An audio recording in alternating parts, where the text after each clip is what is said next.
Good afternoon from the UK. It's the Southern Report. Thank you so much for joining me again for another amazing interview. It's our afternoon across the pond. It's your morning, wherever you are and what you're doing. And I hope you're having a fantastic day. There are those moments when you do this kind of thing that you have the opportunity to meet incredible people. And I'm going to bring on another amazing, incredible young lady who is a J6 prisoner, Felicia Konold.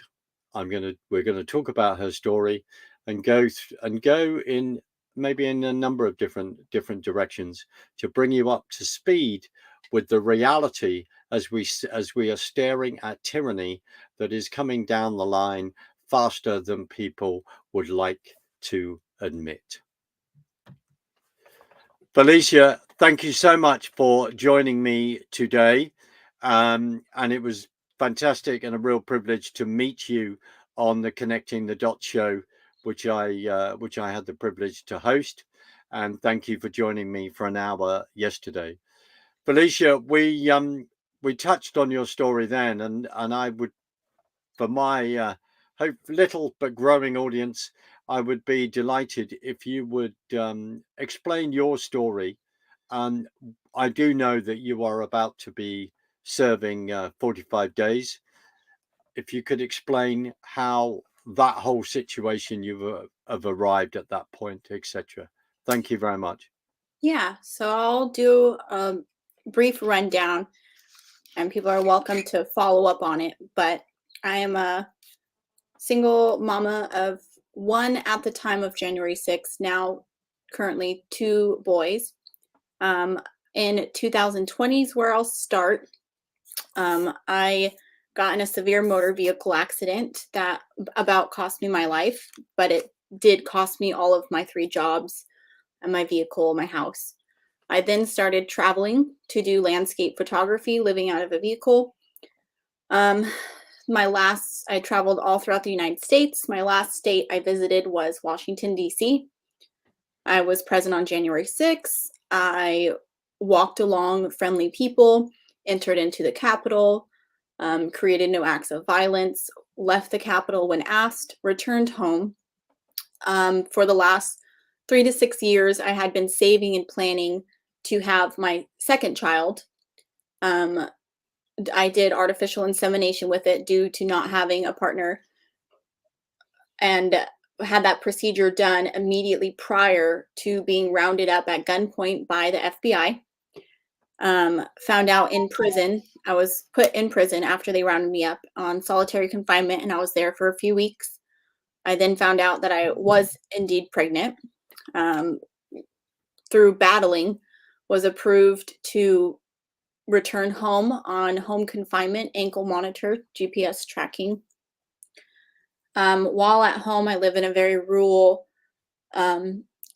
trailer, not able to have anything delivered or not able to work. So I had a very, I'd say, unhealthy pregnancy due to stress and lack of nutrition and food for the entirety of the time I was confined to my house. I eventually, this whole thing has been an extensive battle where I independently have had to do excessive legal research and file so many motions and addendums and everything. So I was finally able to get the ankle monitor off briefly to give birth. I gave birth, returned home, was at home for a bit, and then was approved to be able to work some. I returned to work, working at multiple animal hospitals, where I eventually became a lead ICU technician at both of them. For the last year and a half, I've worked in a different city. So I would drive 2 hours and I'd work only overnight due to wanting to be with my children and due to homeschooling and having a little homestead at home and not being able to afford childcare. Made do with working overnights. So I would drive 2 hours to my hospital, work 13, 14, 15 hours overnight, drive 2 hours back home, come home, make breakfast, do chores, homeschool, and then return back to work. I did that excessively to survive and to try and stay afloat, along with opening up every type of credit card I was able to. I was sentenced. I pled guilty and then sentenced. I was sentenced probably 2 months ago now.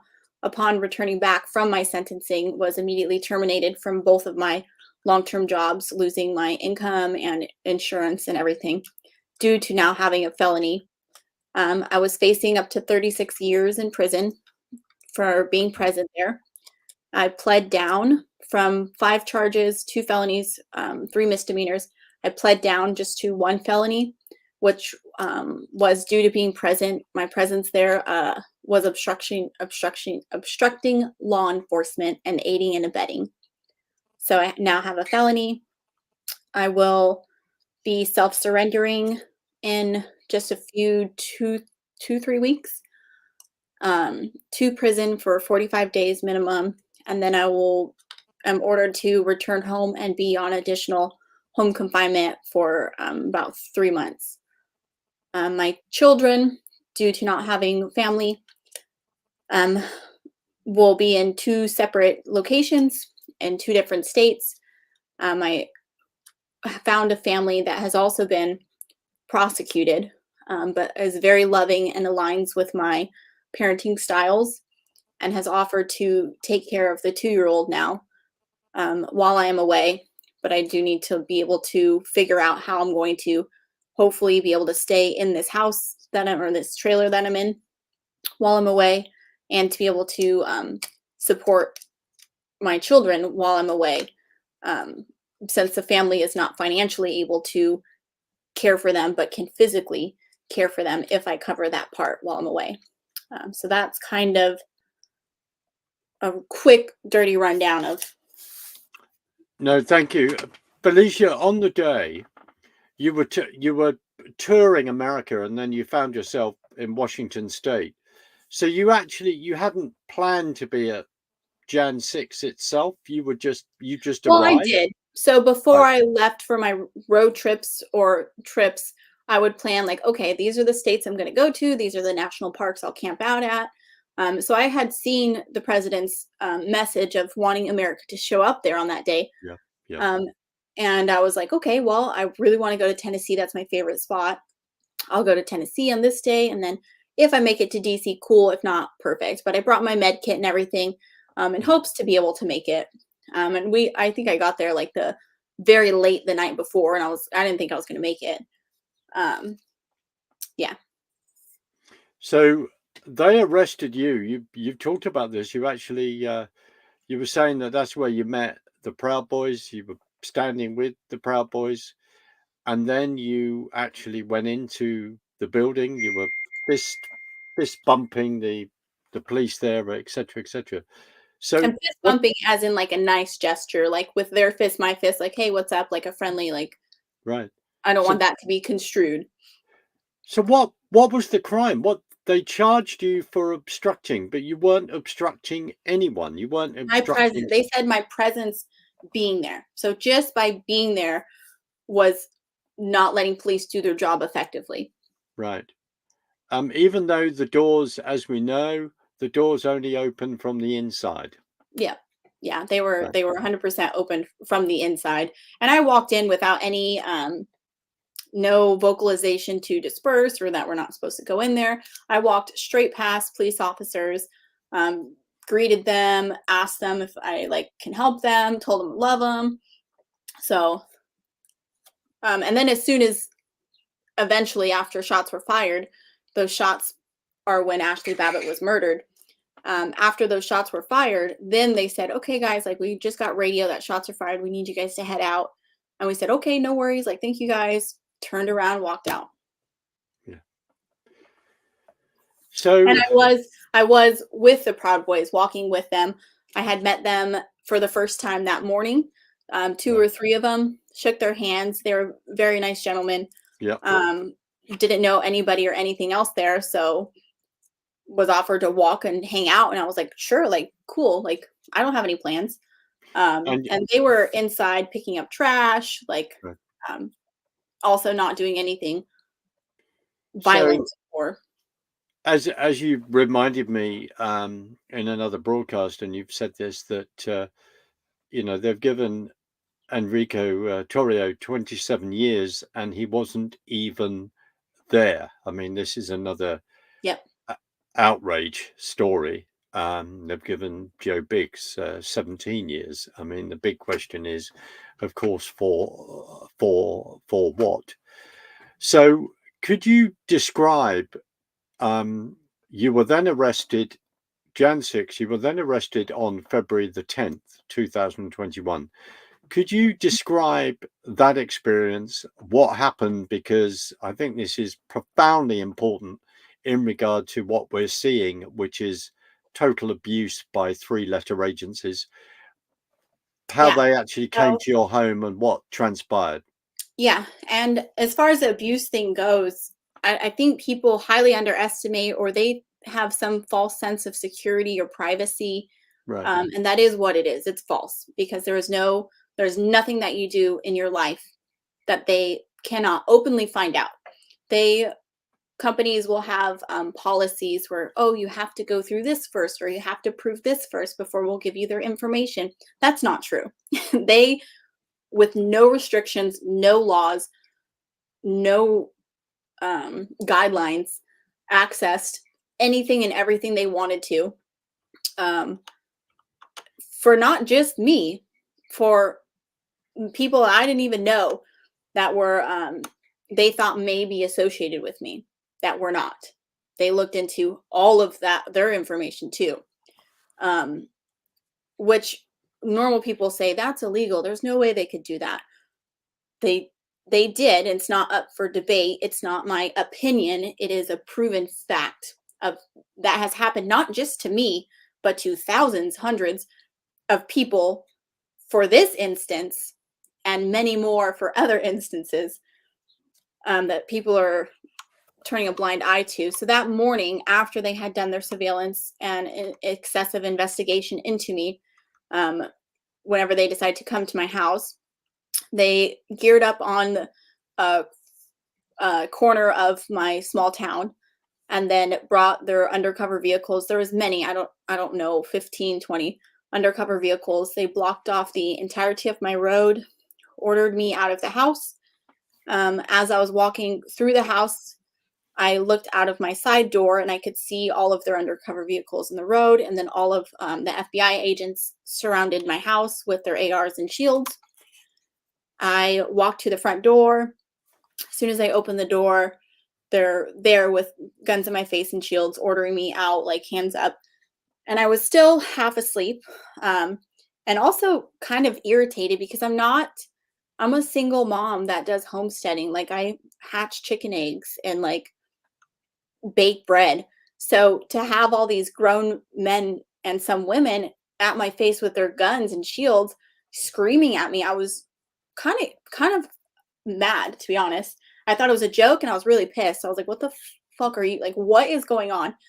And they again reiterate, like, put your hands up, walk slowly towards me. And I was wearing tight fitting pajamas, no shoes or anything. And I walk out and I says, does it look like I have a fucking gun on me? Like, I was like, what the fuck is going on? I just continued to nonchalantly walk towards them, grab my hands, handcuff me.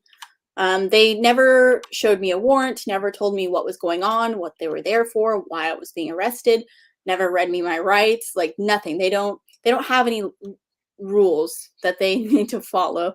They do as they please. And so then was placed in their vehicle while they cleared the house. They said they cleared the house. They didn't actually clear the house. They missed a few things. And I joked at them when they had all of my firearms on a table, and they said, is this, or they yelled clear, and I'm like laughing. And they questioned why I was laughing. I said, you guys get paid for this? Like, this is your job that you do professionally? And I said, you missed one. And they got all on edge, and I was like, on my nightstand. And I yell out to the person going back in, like, careful, it's loaded. And I was like, this is like so ridiculous. Like, I was so upset. And then was like kind of joking with them, like, because I thought it was ridiculous, and I still do, to use that sense of force. They said they had to pull agents from surrounding counties and cities just to do this. whenever they could have like made a phone call and been like, hey, we need you to come down here. I'm like, all right, no worries. Like, see you in a half hour. So to use that extent of force um, is just bewildering to me. Um, and yeah, so then I was taken to their office, they attempted to question me. I declined to answer. Then they took me straight to prison where I sat. So you've just gone through that appalling experience, which is you've got car after car, whatever, all these arms of the FBI coming to raid your property of this single mother with two young children, And they etc. take whatever Sorry, they want as well. yeah, So whenever right. they went and turned the house upside down, they took itemized list pages of itemized objects from my house that are still never returned. Most that had nothing to do with January 6th. They just thought of any importance. Have, so when you say they've gone through itemized stuff, what have they taken? Things like phones, computers? What have they Yeah, taken? all electronics. I had like I had a like the most ridiculous thing I think was like I had a Laura Croft Halloween costume. They took that. Like which was like so dumb. They took all of my photography equipment. They took coins, like gold or silver coins. Right. So money they took, electronics they took, anything that was like I don't want to say like tactical, but like the Halloween costume, like that's not functional for actual tactical things. Like it was a Halloween costume and they still took that, but they took like pants and shoes and like just so much random stuff. Um and then And they have not returned any of that to you yet. so what was one thing they take your ID and everything. So they returned my ID. Um and these are things I had to like fight to get back. Oh, Right. they took all my diaries, books, those I haven't gotten back. Yeah. When you say that you have had to fight to get them back, could you describe that process? Because, and I'm not going to say where you are, but the fact is that if you are having to drive from where you are to go to DC, like everyone, that is quite a journey, Yeah. which is the expense of that, which they don't pay for, No. etc., etc. But it's And mandated. They don't pay for it, but it's mandated and you right, must go. absolutely, and they expect you to be there. So could you describe the fight to get this stuff back? What's the process? What does this actually mean? Because Yeah. this So you takes a have load of to time. have a description of the product. You have to go through your attorney. They have to write up a lengthy document. They have to submit it to the courts and to the prosecutor and to the legal team. You have to have valid reason for needing it back. Not like being your property or something you want is not a valid reason. So like my ID, I needed back for identification purposes and the inability to travel or drive to attorney meetings or doctor's appointments. So that was my reasoning for that. Glasses, like if you need to see and Right. not being able to like, they usually tell you like get another pair. They don't care. But it has to be like that sort of thing.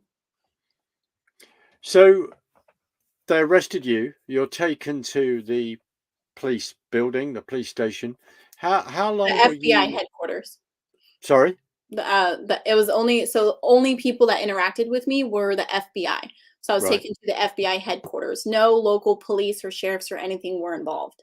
Right. Okay. Sorry. So you're taken there. How long were you incarcerated there for? So I was just there for questioning. So I went from my house to the FBI headquarters, few hours, half a day for questioning, and then transported a couple cities away to a federal prison. And then I was in prison for a few weeks in solitary confinement Right. with excessive restrictions that the no one talked to me, but eventually after about a week and a half, a psychiatrist came to question me and found out I had not been taken out to shower, hadn't had any toilet paper replaced, haven't had access to a phone call.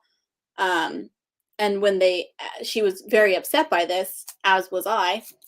um, she found out like the restrictions that were handed down from the head of the prison were excessive, and none of the officers or corrections officers knew how to handle anything. So they just didn't talk to me, didn't engage me, didn't take me out for anything, just left me in solitary confinement. So this was an edict, as you've just said, that actually came down from the person in charge of the actual prison. Yeah. The And I under asked, this, I said, am I on suicide watch? Like, what is going on? And they laughed at me and they're like, no, like your restrictions trump any suicide watch I've ever seen. so in one sense, they're like treating you like Jeffrey Dahmer or some other mass murderer. Yeah, And I had to be moved. The US Marshals had to come if I needed to be moved. Multiple of them. Everyone else had to be secured away. I was not able to walk anywhere. I had my hands cuffed to a belt that was also a metal chain, and then my feet also chained, and then was like tethered to a chair that I was pushed in. I mean, frankly, it beggars belief, to be quite honest. And I am deliberately asking you to explain all this, and it's for and it I is think it for helps people understand because um, precisely. just like the book that we may be talking about, people may have vague ideas, but they don't have that firsthand experience that No. really paints a picture that people can comprehend unless they ask these questions. And it's been long enough after the fact, like it's still traumatic, but people need to know this.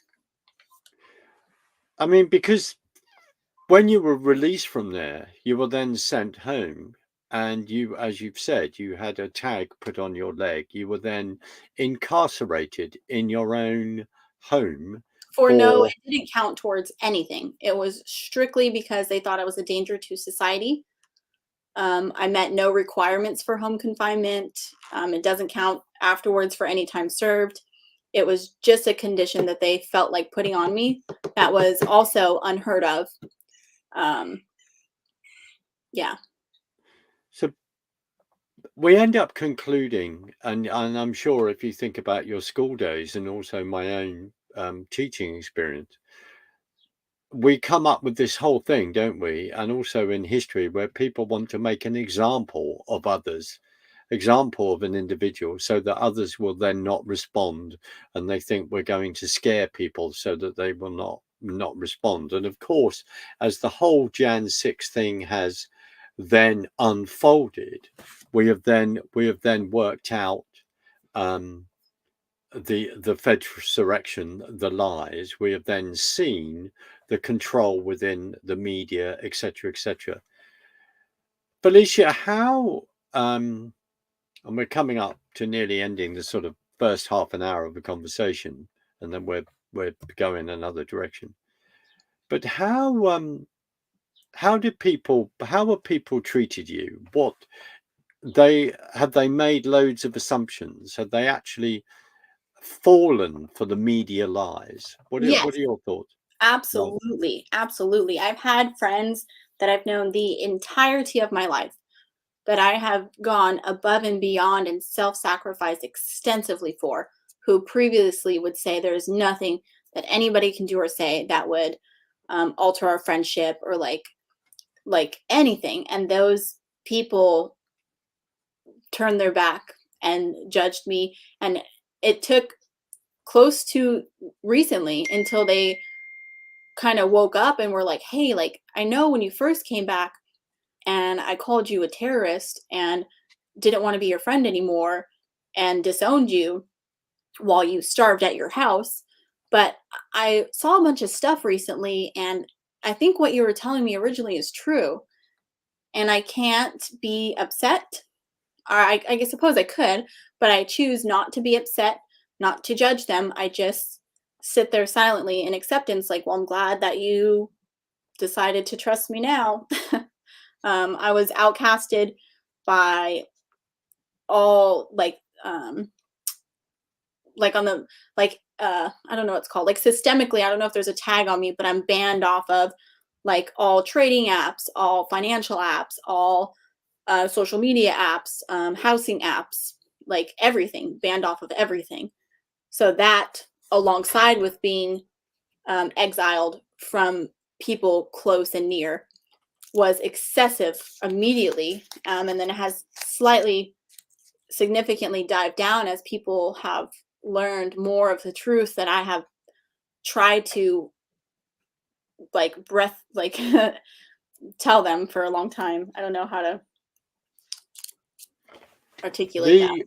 I'm sure, I know that you'd be aware of the Canadian convoy that went all the way to Ottawa to then to raise the fact that within Canada, the abuse of Power. power there, And then had an system abuse of power to walk around arresting them. absolutely, Their point immediately proven. Right, and with what Trudeau, etc., did there, and of course the FBI had given advice to the Canadian government in that situation as well. That is out there publicly. I'm not making that up. That is actually out there, and as is illustrated there, that the control of people came by shutting people's bank accounts down. That's the concern in how they did that. So people not being able to then function. Yeah, and it's very easy for them to do. Yes.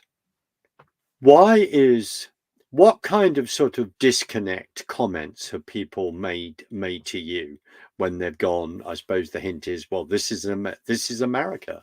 This doesn't happen. What it does happen. What kind of comments have been made to you? That's a good question. You mean like whenever people hear what has happened to me and they don't believe it? Those kind of comments? Yeah. Well, at first it was, if they're doing this, there must be a reason, a bigger reason, a more valid reason. Then there's you have constitutional rights that protect this, which is a joke, and we do not have anymore at all. None. Not a single one of them. And what else? What did they do with your constitutional rights in regard to your court case? Oh, they waived them. Right. Yeah, the right of the courts and the unforeseen precedents supersedes your constitutional rights, and they are all in void. And when you sign your plea deal, it says, I'll pull it up, not right now, but I'll send it to you.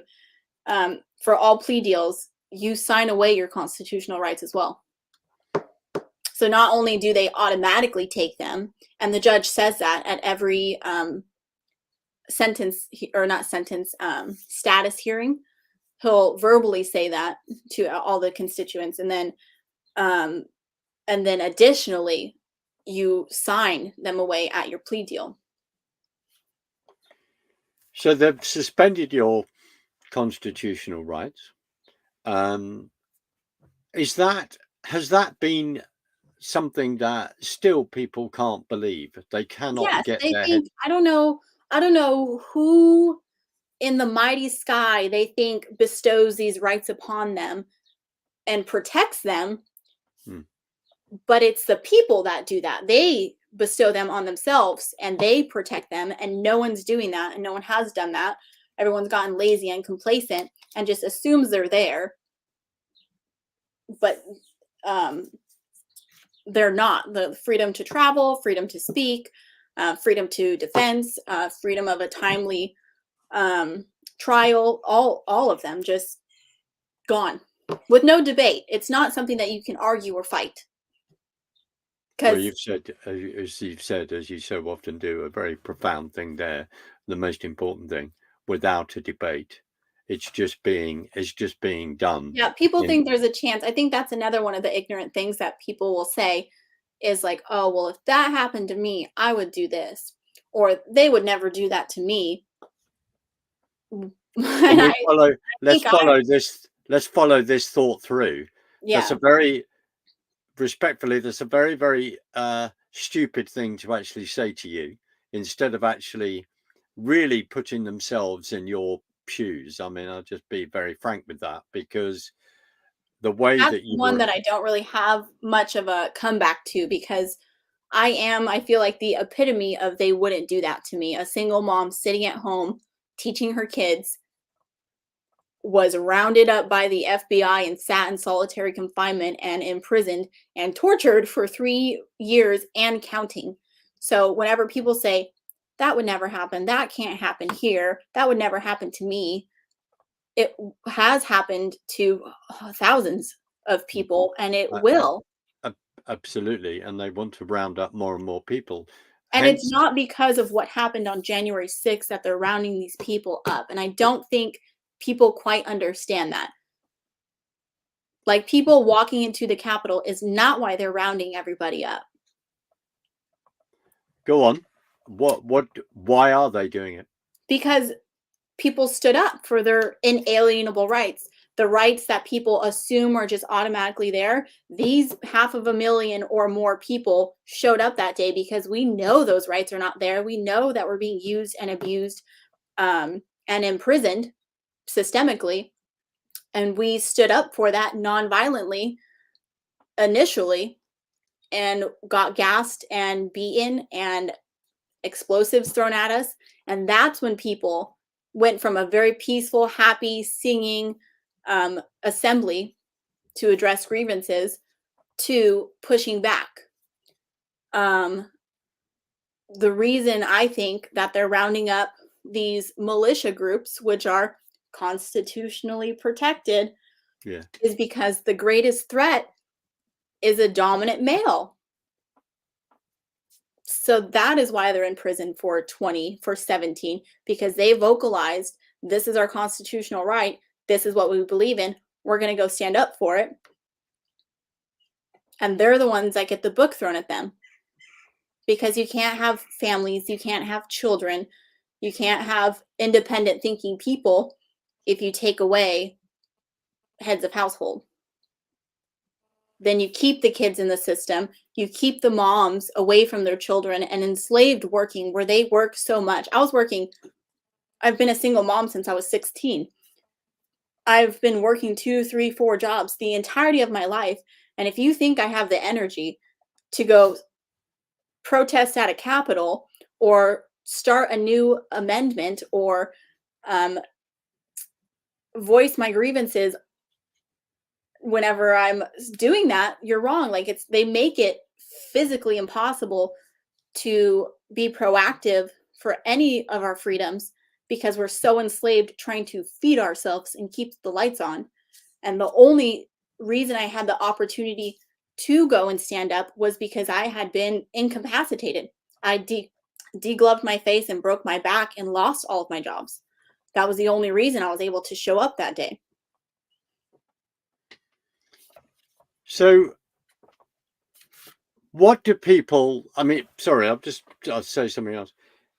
In regard to your experience, that your experience has meant that your education, e.g., you're going down the rabbit hole and looking at various subjects in regard to your constitution, the rights of being an American citizen.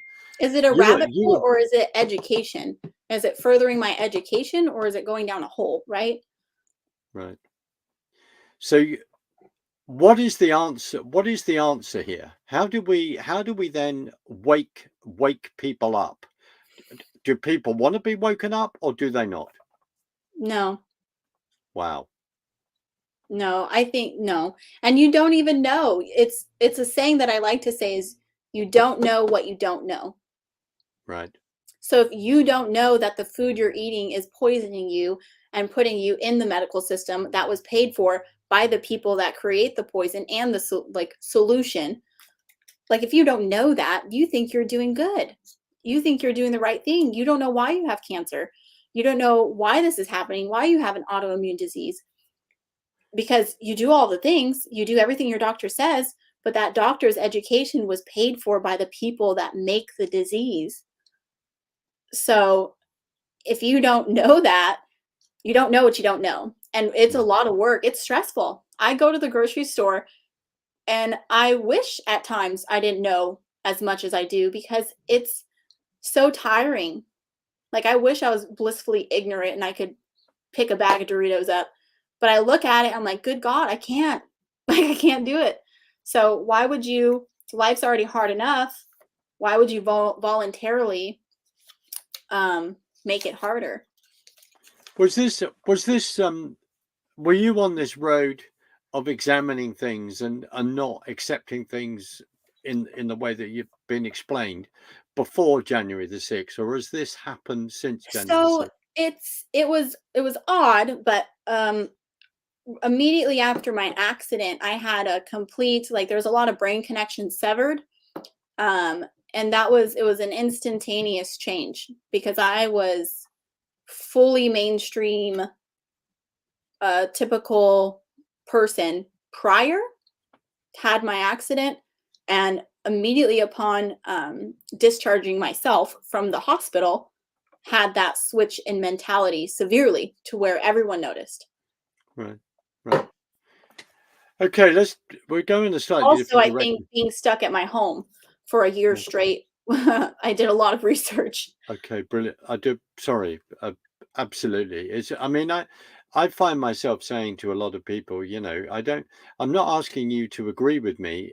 Please go away, do the research, and then come back, and then let's sit down and have an absolutely fantastic discussion. Yes, You with know, facts, not opinions. yeah, because it's really important. Hmm. Um, Felicia, you have a Jewish heritage, right? You explained that to me, which is fantastic. Could you talk about a charity a human rights charity that you approached and why you approached that human rights charity? Yes. So initially, when I first got out of prison, and a very few select people heard of, and I think this was my distant family that reached out and was like, "Hey, I saw what happened on the news. You should reach out to this place. I forgot the name of it. I think you know the name. Um, To Amnesty International. yes, Yeah. reach out to them. These are basic human rights violations, Mm. despite the charges you're facing. Um, they will help you. This is what they do. Like, this is what they're here for. This is the definition of it." So I hopefully, with high hopes, did reach out and I said, "This is my situation. This is what has happened. These are the specific basic human right violations that are occurring and continuing to occur." And was immediately dismissed. No additional resources given. Just completely turned away in a kind of aggressive manner, like in a disgust. And Have the you got all people, the correspond Did you email them? Did you phone them? Have you got all the correspondence of I that? would have to look. So this is about 3 years ago, right? So I have to look. But I reported back to the people that referred me to that, and I said, "Hey, like, I did reach out. This was a response," and they were bewildered. Like, also could not believe it, and then had no additional help. They're like, "We don't know where to go. These are the people that are like there for these times, like the poster mark people that are supposed to help these kinds of people, Yes. and they pick and choose what they want to help with." So do they, I'm assuming they have an office in America. So did you actually approach them in their offices in America, or was that outside America? I don't know. So I wasn't able to go anywhere in person. Right. So wherever I contacted, I can find it. But as you can imagine, having to deal with the legal aspects of it, like if someone says they can't help me, I'm not going Mm, to hunt them down and say, "Why can't you help me?" I'm on to the next thing. Like, I was consistently told I would be away from my children for 36 years. So right. taking care of them during the day, growing a Yeah. human, and fighting a legal battle took precedence over any extracurricular activities. The reason why I'm bringing it up, I think, is profoundly important because Amnesty International is supposedly, defending human rights for people, but obviously, The people they want. immediately it must have got the memo to back off this subject. But they Yeah, are they they wouldn't also, touch it, and a lot of people wouldn't touch January 6th. No one wanted their ink on their yes, hands. yeah, yeah. Um, off camera, and also yesterday, for argument's sake, previously in an interview that I was privileged to do with you, you had mentioned Anne Frank's diary, and I just wondered if you could just quickly talk about that and say that when you'd actually come across the diary and just explain who Anne Frank was from your point of view. Yeah. So I came across her diary when I was young, probably about her age. Right. I was in traditional school, and I don't even think they assigned it for me to read in school. I think I picked it up independently. Um, Having been Jewish and then seeing a diary written by a young Jewish girl, and myself having a traumatic childhood and upbringing, I often took to writing as well in a diary to sort my thoughts and deal with things, which was also very disheartening when all of them were seized by the FBI. Um, and she was a early teenager that lived during the Holocaust, that went into hiding, that was rounded up by the Nazis and eventually killed. Her story was unheard of until her father got word that she had been killed and someone had saved all of her letters and given it to him. He then edited them and published them. And that's when people got kind of a firsthand experience of what was going on, because they weren't too aware of it since then. And it's intriguing that people now say this is not happening, but the similarities, this is not that long ago. It's like 100 years ago or something. It's not that long ago. So the similarities between the propaganda and reality, between being rounded up at gunpoint and rounded up at gunpoint, from being tortured and also tortured, like it's eerie. And I mentioned the one time that it correlated for me. I hadn't thought about it at all until I was heading back from January 6th driving, and I had to use the restroom, and I went into a gas station, and I don't know if the person saw me on the news or what happened, asked me why I was in town. I said, "Oh, I did that." I didn't think I did anything wrong at the time because was never violent, didn't break anything, exchanged pleasantries with the police officers, um, and then left. So I was like, yeah, I was there at the people's house, like making our voice heard. Like, these politicians are using us and imprisoning Americans. Like, we're tired of it. Everyone stood up. I thought it was fucking great. That person had been watching the news, which I had not been watching, and the news propaganda was completely different. Completely different. And if you speak to anybody that was there that day, not on TV, like, don't go off of the televised interviews from paid people.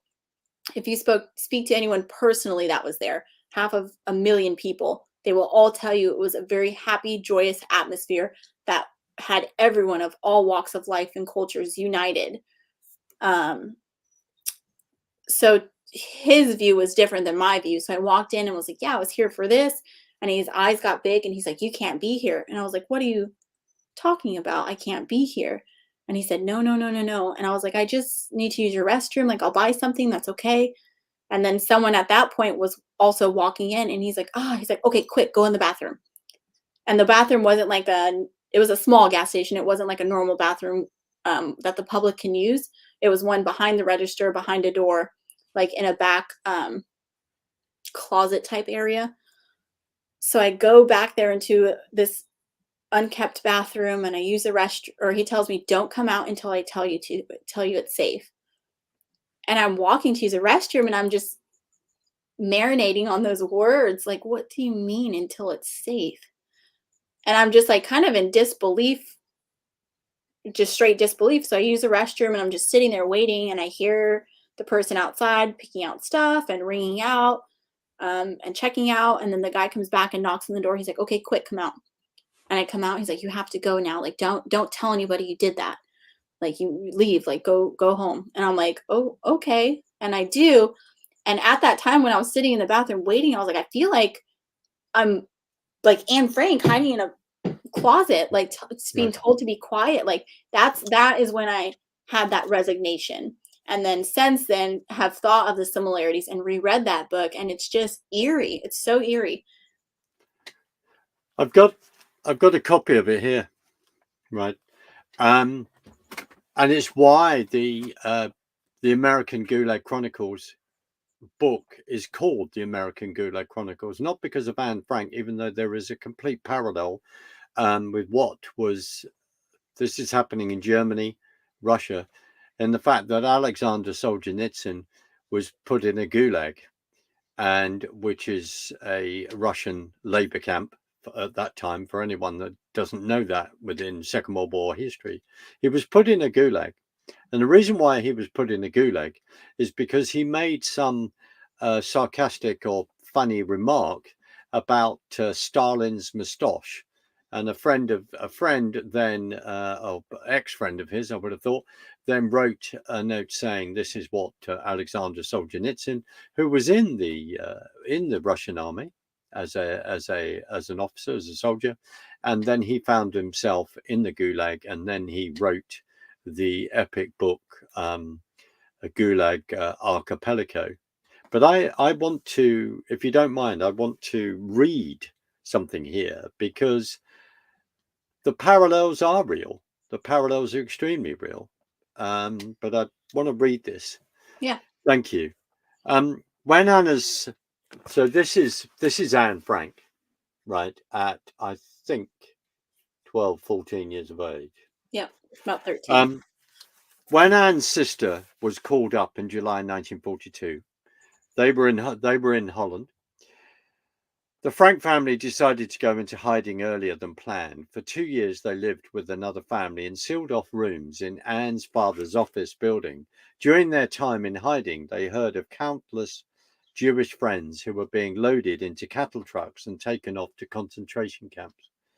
In their hiding place, the Frank family had a vague understanding of what happened to the Jews who were taken away. Anne writes, "We assume that most of them were murdered. The British radio speaks of their being gassed. However, the details of the atrocities did not become fully known until after the war at the trial of several Nazi leaders in 1946. I'd just like to say this.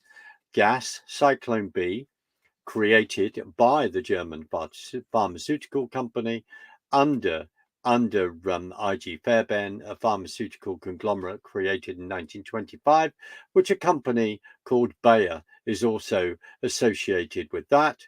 Bayer then, I think, were disbanded around about 1997, 98, after Jews going through a legal system to find restitution for the appalling gas that they actually created.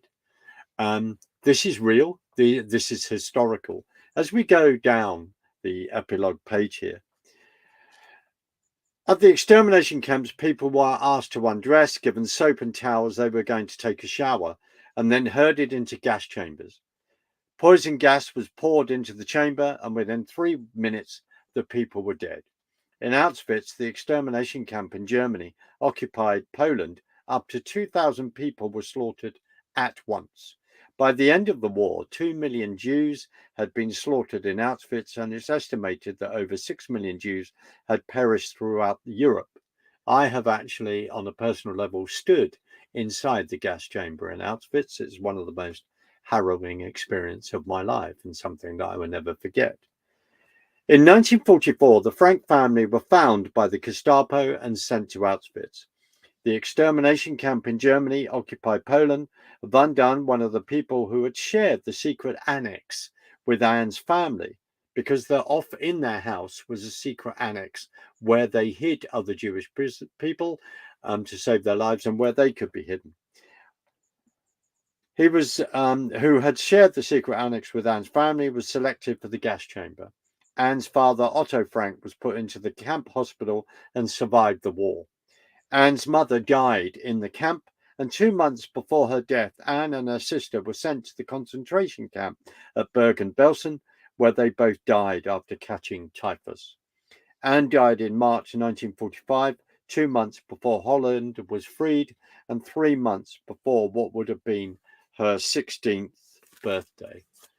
How and my thoughts on that are, I don't think people still to this day understand how they got away with murdering and torturing that many people in broad daylight. So we're at over 1,000 people right now. And part of my dismay is, do we have to reach millions before people are going to get upset? Yes, and I, as I, we talked about this before coming on the podcast and recording this and going live, was, I talked about what I wanted to do, because something really, really, your amazing broadcast with me the other day, where you had brought this up, and I think you're absolutely right with the parallels. Absolutely right. I don't think it's beyond hyperbole that we are looking at history, and of course the big saying is, if we don't learn from history, we're destined to repeat it. And the American Gulag Chronicles book is titled for a particular reason. American Gulag Chronicles.com is where people can go and find the book and buy it. There's now book 1 and book 2, but it is named, of course, after Alexander Solzhenitsyn, who in 1976, I believe, made a speech in Congress to warn America about the fact that they will lose their freedoms. And I think in And that goes back to 1960, the red coat, right? The gentleman on the yeah, horse with the red coat warning people. This yeah, is not a singular event. This is history repeating itself and people heeding absolutely, a warning to absolutely. people. And I don't And the know, did common they listen? Either of those 2 times in history, did the people listen?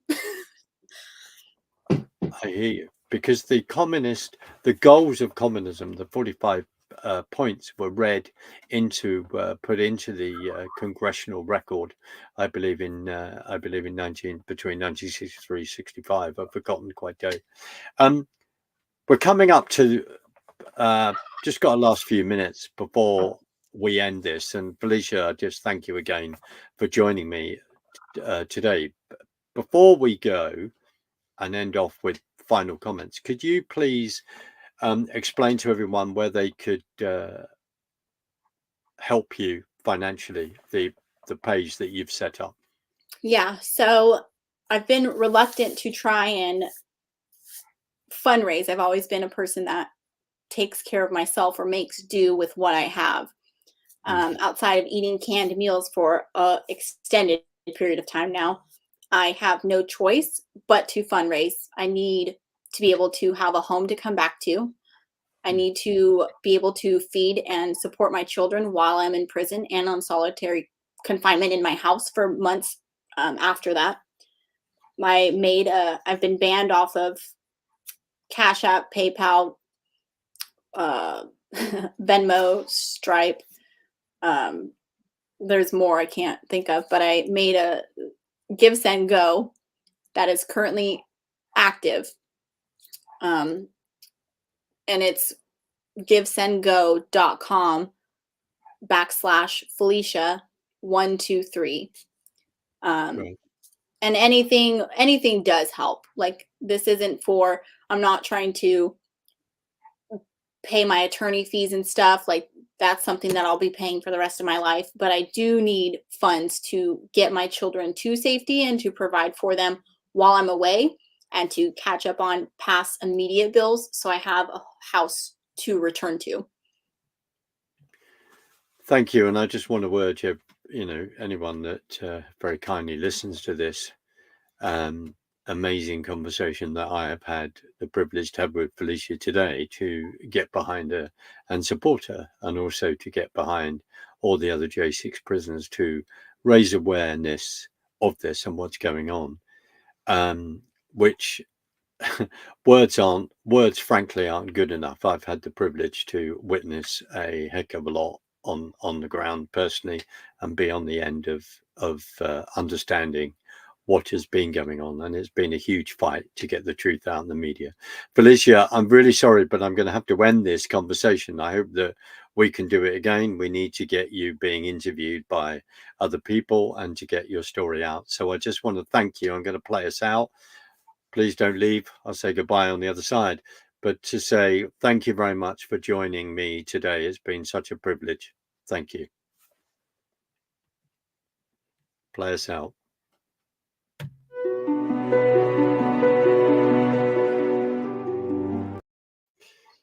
Wrong music. Look at that. The technical problems. I do apologize.